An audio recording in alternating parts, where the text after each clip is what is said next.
All right, guys, we're on letter 2 of the 38 letters from J.D. Rockefeller to his son. 38 letters. So this is letter number 2. And yeah, the sun is now coming out in the morning. So I have this little light right here. Letter number 2 to his son. Luck isn't just something that happens by chance. It's something we can actually plan for and design ourselves. We can actually plan for and design ourselves. That's right, we are all the architects of our own destiny, and with the power of planning, we can make our luck work for us. It's not just about sitting around and waiting for good fortune to come our way. It's about taking action and guiding our luck towards our goals. And let's not forget the importance of individuality and creativity.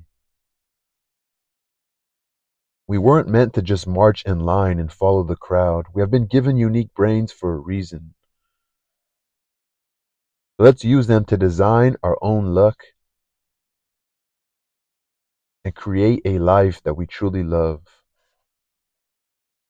So create a life, individuality, and creativity. We're given unique brains for a reason. We need to use them to design. The power of planning, because we can actually plan for and design ourselves. We can actually plan for and design ourselves. Talking about luck. Here we go. We're getting into the letter. That's just like it's like a fortune cookie sort of thing before the actual letter.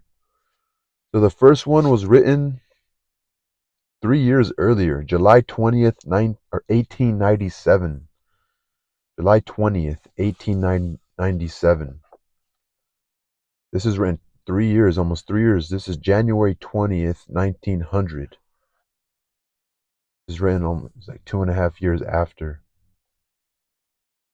Dear John, some people are destined to be dazzling kings or great men because of their extraordinary talents. For example, Mr. McCormick, who has a head of luck and knows how to turn a harvester into a sickle for harvesting banknotes. Mr. McCormick, who has a head of luck and knows how to turn a harvester into a sickle for harvesting banknotes. Knows how to turn a harvester into a sickle for harvesting banknotes. In my eyes, old McCormick has always been an ambitious and commercially capable industrial giant. He used harvesting machines to liberate American farmers, and he also rose to the ranks to become one of the richest person in the United States. The French seemed to like him more and more. The French seemed to like him more and praised him to be the world's greatest contributor. Oh, this really is an unexpected reward. So old McCormick, he used harvesting machines to liberate American farmers, and he also rose to the ranks to become one of the richest person in the United States. The French seemed to like him more and praised him to be the world's greatest contributor. This is really an unexpected reward. This business genius, who was once just an ordinary farm tool merchant, once had an esoteric saying which went, "Luck is the remnant of design." Luck is the remnant of design.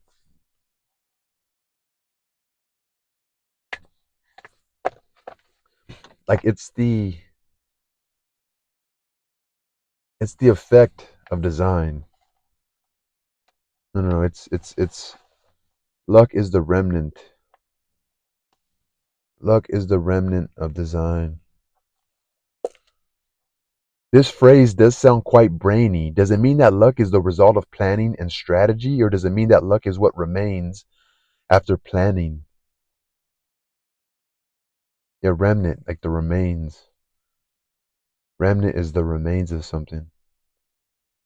My experience tells me that these two meanings exist. In other words, we create our own luck, and no action can eliminate it. Luck is the gospel that is difficult to get rid of in the planning process.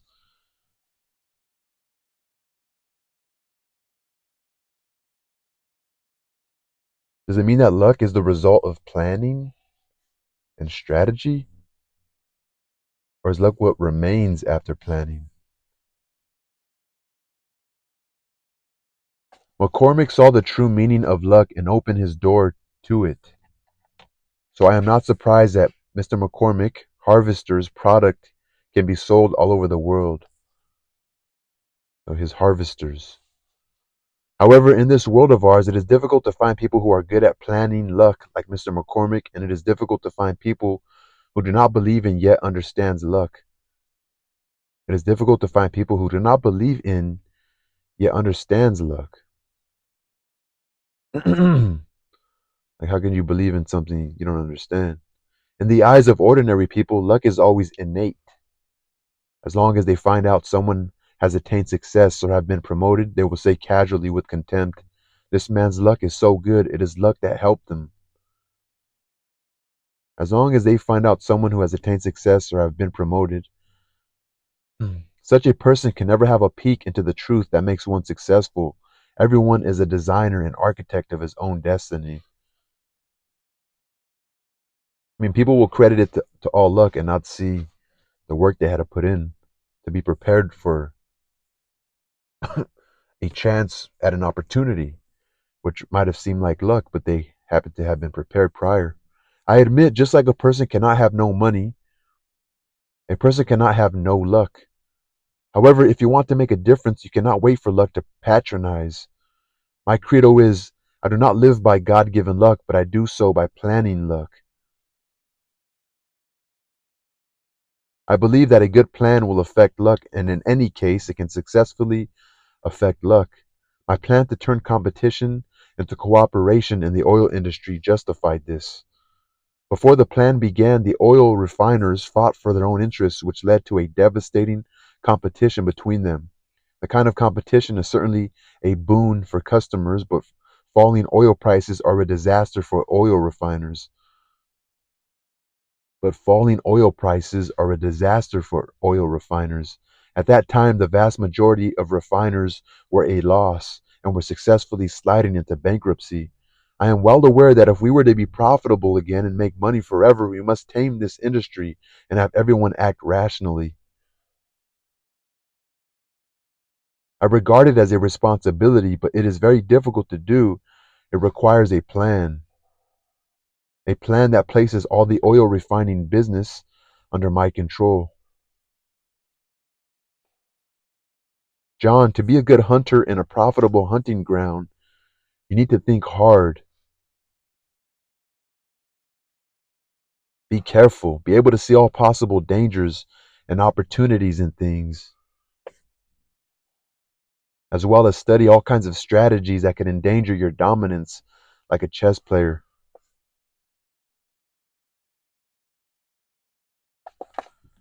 So I wanna highlight that. To be a good hunter in a profitable hunting ground, you need to think hard, be careful, be able to see all possible dangers and opportunities in things, as well as study all kinds of strategies that could endanger your dominance like a chess player. Yeah, that's good noting. 5 stars. Think hard, be careful, be able to see all possible dangers and opportunities in things, as well as study all kinds of strategies that can endanger your dominance like a chess player. Like, see the strategies from the other side. I thoroughly researched the situation and evaluated my strength. I thoroughly researched the dangers. I thoroughly researched the situation and evaluated my strength. I decided to use the base camp of Cleveland as my first battlefield to launch a war in order to rule the oil industry.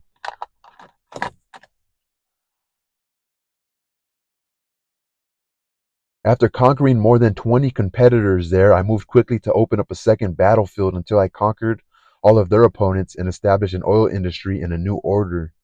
Just like a commander on the battlefield, you must first know what kind of firearm to choose in order to be the most effective before choosing your target. In order for me to successfully realize my plan to place the oil industry under my command A thorough solution is needed. Like a commander in a battlefield, you must first know what kind of firearm to choose in order to be the most effective. Before choosing your target, in order for me to successfully realize my plan to place the oil industry under my command, a thorough solution is needed. That's money. I needed a lot of money to buy those refineries that overproduce, but the amount of money on my hands was not enough to realize my plan, so I decided to form a joint stock company. Joint stock company. To attract investors from outside the industry.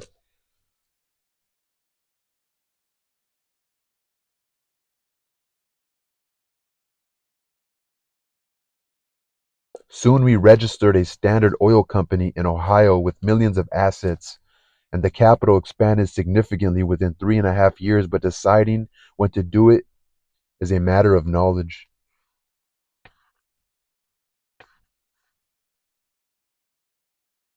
Visionary businessmen are always good at finding opportunities in every disaster, and that's how I did it. Before we started our journey of conquest, the oil industry was in chaos and there was no hope at all. 90% of the refiners in Cleveland had been crushed by the increasingly fierce competition. If they did not sell the factory, they can only watch themselves go extinct. This was the best time to acquire an opponent.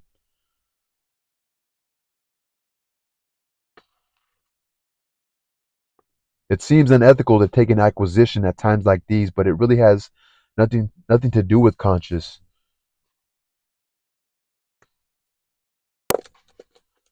It really has nothing to do with conscience.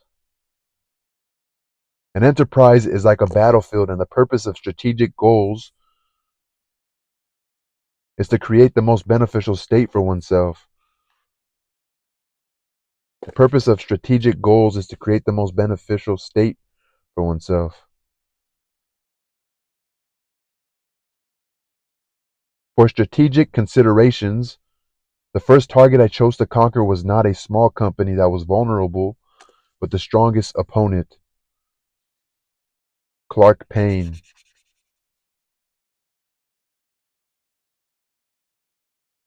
This company was well known in Cleveland and were ambitious as they wanted to acquire my Star Oil refinery. But before the opponent decides, I will have to strike first to gain the upper hand. I took the initiative to meet the largest shareholder of Clark Payne, my old friend in middle school, Mr. Oliver Payne, and I told him that the chaotic and sluggish era of the oil industry should end in order to protect the industry that countless families depend on for survival. The chaotic and sluggish era of the oil industry should end. He's saying just like the energy of it, the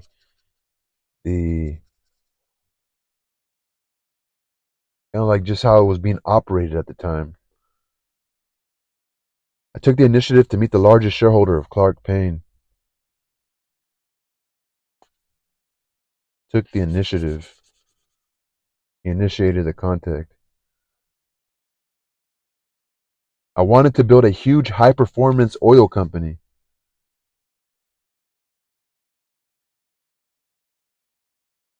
And welcomed him to join. My plan impressed Payne, and finally they agreed to sell the company for $400,000.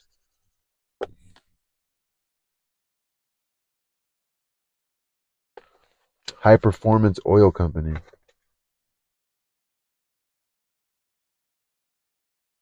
I know that Clark Payne is not worth that amount at all, but I did not reject them. Acquiring Clark Payne meant that I would gain the title of the world's largest gain the title of the world's largest oil refinery, and will also serve as a strong pioneer in the industry to efficiently bring together the refiners in Cleveland.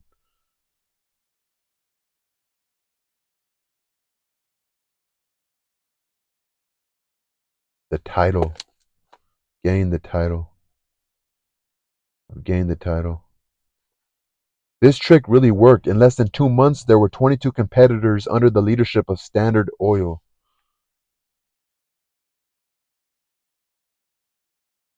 which eventually made me the big winner of that acquisition battle. This gave me unstoppable momentum. Unstoppable momentum. In the following 3 years, I conquered oil refiners in Philadelphia, Pittsburgh, and Baltimore successfully and became the only master of the oil refining industry in the United States.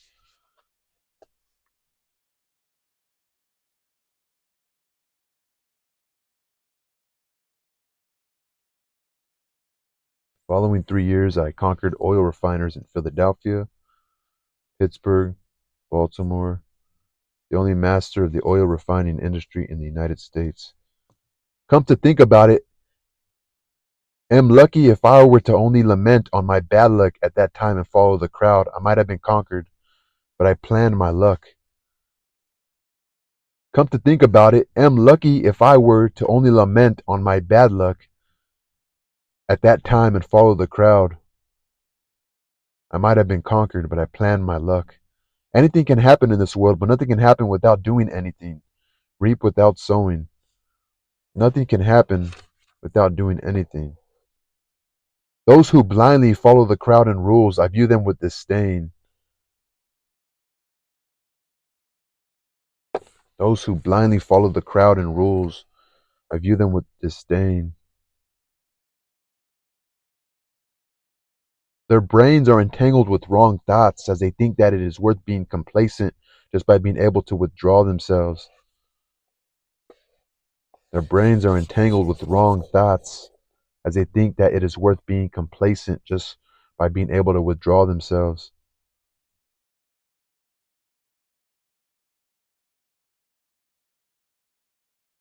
John, for our good luck to continue, we must carefully plan our luck, and planning luck requires a good plan. A good plan must be a good design, and a good design must be able to play a role. You need to know that when designing a good design, you must first consider two basic requisites.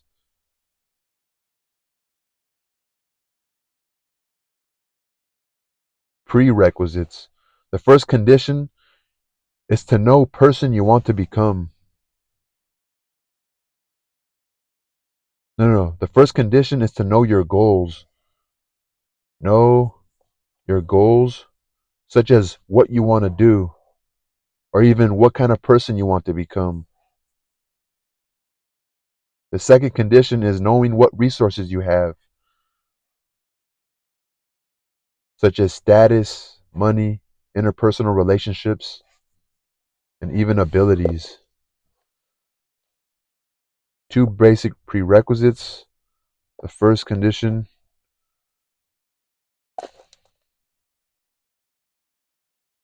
to know your goals, such as what you want to do, even what kind of person you want to become. The second condition is knowing what resources you have,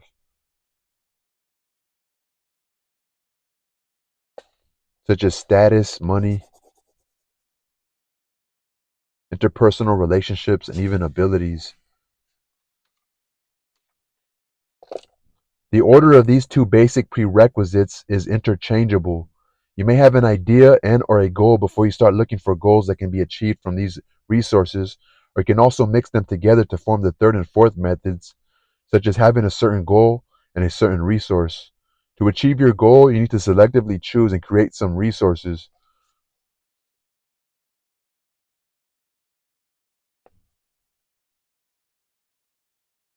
And also own some resources and a goal, to which afterwards you can adjust your goals accordingly. After adjusting the goal accordingly, no, after adjusting the goal according to the resource or the goal, you have a foundation. The resource and the goal.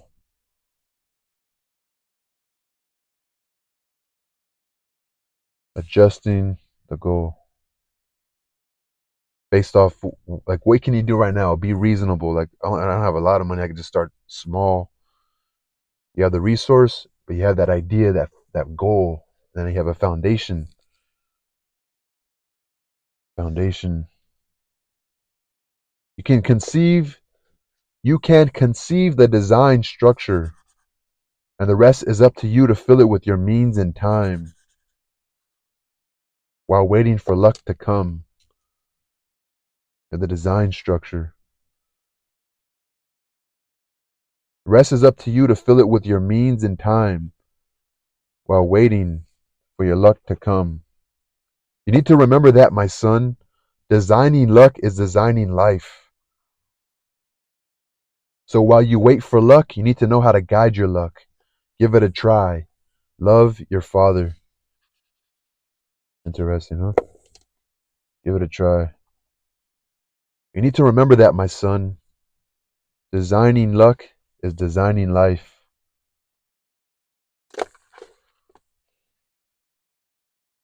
I'm going to title this The Letter on Luck. I feel kind of sad, you know? I don't know what his son ever became, honestly. I'm going to Google it right now. The Letter on Luck. The Luck Letter. Peace, y'all.